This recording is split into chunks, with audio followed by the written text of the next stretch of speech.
Hello friends, Soma কিচেনের লাইফস্টাইলে আপনাদেরকে স্বাগত জানাই। আজ আমি আবারও একটা রেসিপি নিয়ে চলে এসেছি, কাঁঠাল রেসিপি। অনেকে এঁচোড় নামেও চেনে। এই এঁচোড় কষা রেসিপি আপনারা ঠাকুরের ভোগ হিসেবেও ব্যবহার করতে পারেন বা অনুষ্ঠান বাড়িতেও রান্না করতে পারেন। তাহলে চলুন দেখা যাক আমি কি কি উপকরণ নিয়েছি।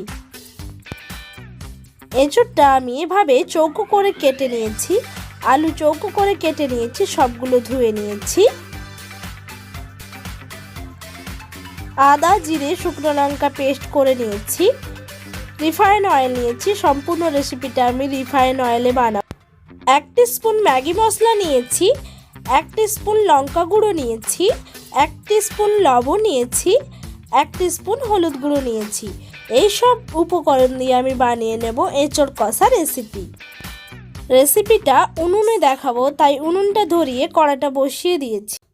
কড়াইতে 4 টিস্পুন তেল দিয়ে দিলাম।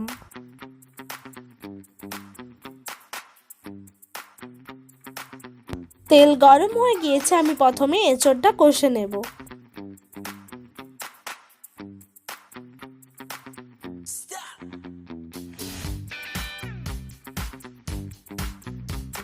কাঁঠালটা 1 মিনিট ভালো করে নেড়ে নেব। 1/2 টিস্পুন লবণ দিয়ে দিলাম।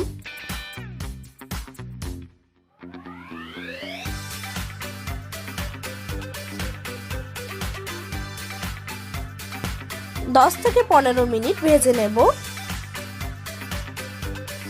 1/2 টিস্পুন হলুদ গুঁড়ো দিয়ে দেব।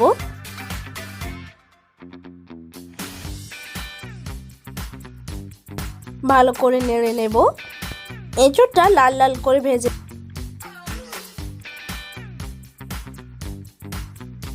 এইভাবে লাল লাল করে ভাজা হয়ে গিয়েছে, আমি এবার নামাবো। এঁচোড় ভাজার এক্সট্রা তেলে আলুটাও আমি ভেজে নেব।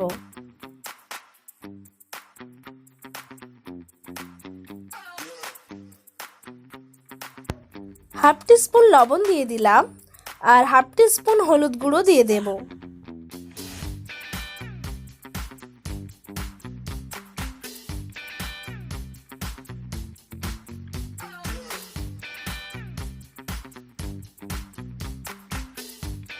আলুটা ভেজে নেব 10 থেকে 15 মিনিট। আলু ভাজা হয়ে গিয়েছে, আমি এবার নামিয়ে নিলাম।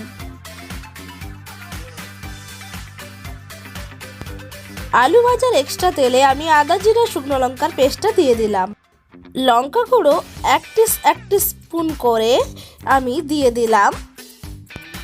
আদা জিরা শুকনো লঙ্কা পেস্ট করার সময় যে এক্সট্রা মশলা জল ছিল সেটা আমি কড়াইতে দিয়ে দিলাম।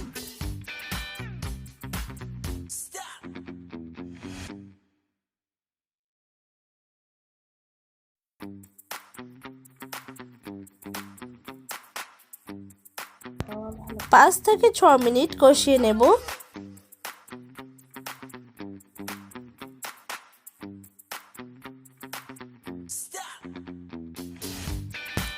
মশলা থেকে তেল ছেড়ে বেরিয়ে এসেছে, ভালো করে কষানো হয়ে গিয়েছে, আমি এবার এতে আলুটা দিয়ে দেব।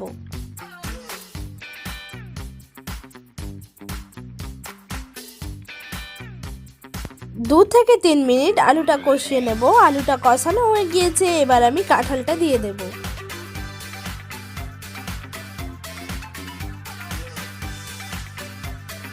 পাঁচ কাপ পরিমাণ মতো আমি জল দিয়ে দেব।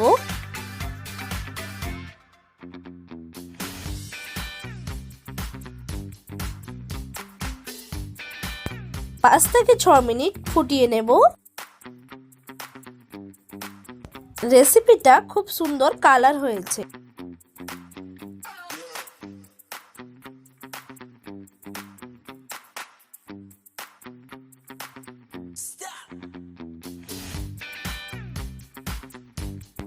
এইভাবে এঁচোড় আলু রেসিপি হয়ে গিয়েছে, এবার আমি নামিয়ে নেব।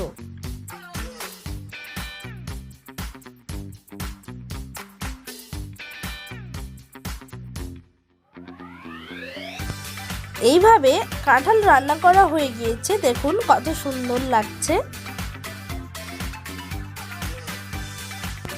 আমি এবার আপনাদেরকে একটু খেয়ে দেখাতে চলেছি। বাড়িতে ভাত রান্না করেছিলাম, তাই আপনাদেরকে খেয়ে দেখাচ্ছি। ভাতের সাথে আলু আর একটু কাঁঠাল মেখে খেয়ে আপনাদেরকে দেখাতে চলেছি।